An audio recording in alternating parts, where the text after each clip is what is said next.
chance d'être à Madrid au mois de novembre et vous voyez, on est dehors, donc c'est tout de même assez agréable. Ce qu'on a fait en Espagne depuis une semaine, c'est d'abord de faire comprendre aux étudiants qui arrivent de Paris que la France, même si c'est un grand acteur dans le domaine de la mode, n'est pas le seul pays où on peut apprendre quelque chose. Pendant un an, on est en stage et en même temps, on a des séminaires, donc c'est assez intéressant. Ça permet de nous ouvrir en fait à différentes cultures. Cette proposition de pouvoir faire des séminaires, des voyages comme ça, je trouvais que c'était une réelle opportunité et une ouverture intéressante. La philosophie de tout ce programme, en fait, c'est de montrer aux étudiants que dans le monde entier, il se passe des choses dans le domaine de la mode et de pouvoir comparer ce qui se passe en France avec les autres pays est une chose extrêmement intéressante.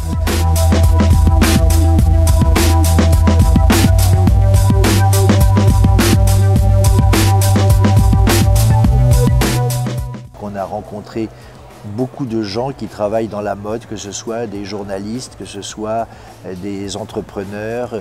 On a visité des usines, on a rencontré les dirigeants du grand magasin Corte Inglés qui est ici l'équivalent du printemps des Galeries Lafayette. Pour ce voyage à Madrid, j'avais vraiment envie de découvrir la mode en Espagne. La mode, globalement, c'est plus italien et français. Et là, vraiment, c'était une vraie découverte pour moi.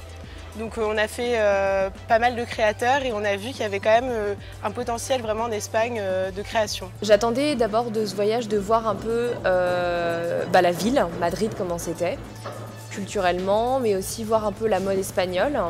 Parce que c'est vrai qu'on n'en parle pas beaucoup dans la presse et au niveau des médias et même ne serait-ce qu'au niveau des stylistes espagnols, c'est vrai qu'ils sont peu connus.